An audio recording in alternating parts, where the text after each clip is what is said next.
মানুষ মানুষকে এত জঘন্যভাবে ঠকাতে পারে সেটা আসলে এই ভিডিওটা দেখলেই আজকে আপনি বুঝতে পারবেন। মানে কি পরিমাণ ঠকেছি সেটা বলার বাহিরে। এত পরিমাণ ঝামেলা এখন খাবারের মধ্যেও চলে আসছে। আসলে কাকে বিশ্বাস করব জানি না। সবসময় যেই দোকান থেকেই খাবার কিনে খাই সেই দোকানের খাবারেই যে এত বাজে একটা স্মেল আসবে বা সেই দোকান যে আমাকে এমনভাবে ঠকাবে সেটা আসলে কল্পনাও করিনি। আমি হচ্ছে সন্ধ্যার বেলা নাস্তা করার জন্য আপনাদের দুলাভাই আমার জন্য ফাস্ট ফুড আইটেম নিয়ে আসছিল, মানে শর্মা নিয়ে আসছিল, চিকেন শর্মা।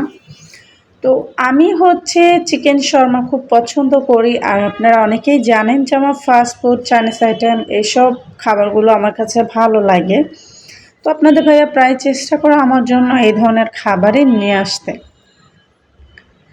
তো অনেক দিন হয় শর্মা খাওয়া হয় না। তো আপনাদের ভাইয়াকে বলেছিলাম আমার জন্য অফিস থেকে আসার সময় নাস্তা হিসেবে তুমি শর্মা নিয়ে এসো। যথারীতি আপনাদের ভাইয়াও কিন্তু আমার জন্য শর্মা নিয়ে আসছে, আর আমি সেই শর্মাটা খেতে বসে কিন্তু ভিডিও করছিলাম। ঘুম থেকে উঠেছি, নামাজ পড়ে বসেছে, এখন আর মানে সহ্য হচ্ছে না যে সন্ধ্যাবেলা নাস্তা খাবো, তাই আমি আসর নামাজের পরেই না মানে এটা নিয়েছে খাওয়ার জন্য। বিশ্বাস করেন এত বাজে গন্ধ আসতেছিল, আমি একটা কামড় দিচ্ছি, আমার মুখ দেখলেই চেহারা দেখলেই বুঝতে পারবেন আমার এক্সপ্রেশন একদম কেমন যেন হয়ে গেছে। তারপরেও আমি ভাবলাম হয়তো বা আমার মানে ভুল হয়েছে, আমি আরেকটা কামড় দিয়ে দেখি। যখন আরেকটা কামড় দিয়েছি বিশ্বাস করেন আমার পেটের নাড়িভুড়ি উল্টায় চলে আসতেছিল, এত বাজে গন্ধ, মানে এত বাজে গন্ধ ছিল। ভিতরে মনে হচ্ছিল যে সবজিগুলো ছিল এগুলো সবই হচ্ছে পচে গেছে। আর মনে করেন মানে বমি আসতেছিল আমার, এমন বাজে অবস্থা ছিল। মানে কি একটা অবস্থা বলেন, এখন কাকে বিশ্বাস করব? এই যে যেই দোকান থেকে এই খাবারটা এনেছি ওই দোকান কিন্তু আমি মানে ওই দোকান থেকেই রেগুলার আমার জন্য ফাস্টফুড টুকিটাকি আইটেম আনা হয়। এখন বলেন কাকে বিশ্বাস করব?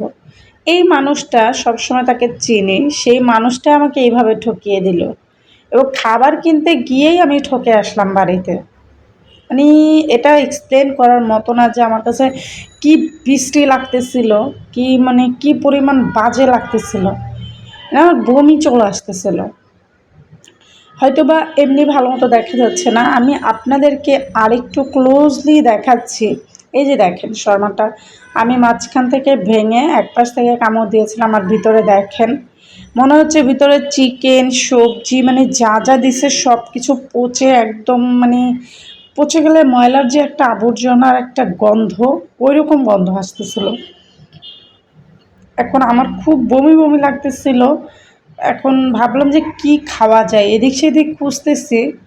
পরে ভাবলাম যে এই স্মেলটা বা এই ময়লা ময়লা গন্ধটা আমার ভিতরে আর কি সেভ হয়ে গেছে এমন একটা অবস্থা। তো ভাবলাম যাই একটা আম খেয়ে নেই, আম খেলে হয়তো বা এই স্মেলটার যে মানে আমার ভিতরে ফিল হচ্ছে ওটা বেরিয়ে যাবে, মানে মনেই থাকবে না। যাই হোক চিন্তা ভাবনা করে আমি গেলাম আম নিতে, এবং আম খেয়ে নিজেকে ফ্রেশ করলাম, এবং আমার নিজের কাছে এখন একটু ভালো লাগতেছে যে আমি আম খেয়েছি। এখন আমার মুখ থেকে একটা আম স্মেল আসতেছে। মানে এখন আমার প্রশ্নটাই এখানে যে কাকে বিশ্বাস করবো বলেন? খাবারের মধ্যেও ভাই ঝামেলা, কাকে বিশ্বাস করবো আর কাকে মানে বিশ্বাস করবো না। যাই হোক আজকে ভিডিওটা ভালো লাগলে প্লিজ আমার পেজটা ফলো করে দেবেন এবং লাইক কমেন্ট শেয়ার করে পাশে থাকবেন। আল্লাহ হাফেজ।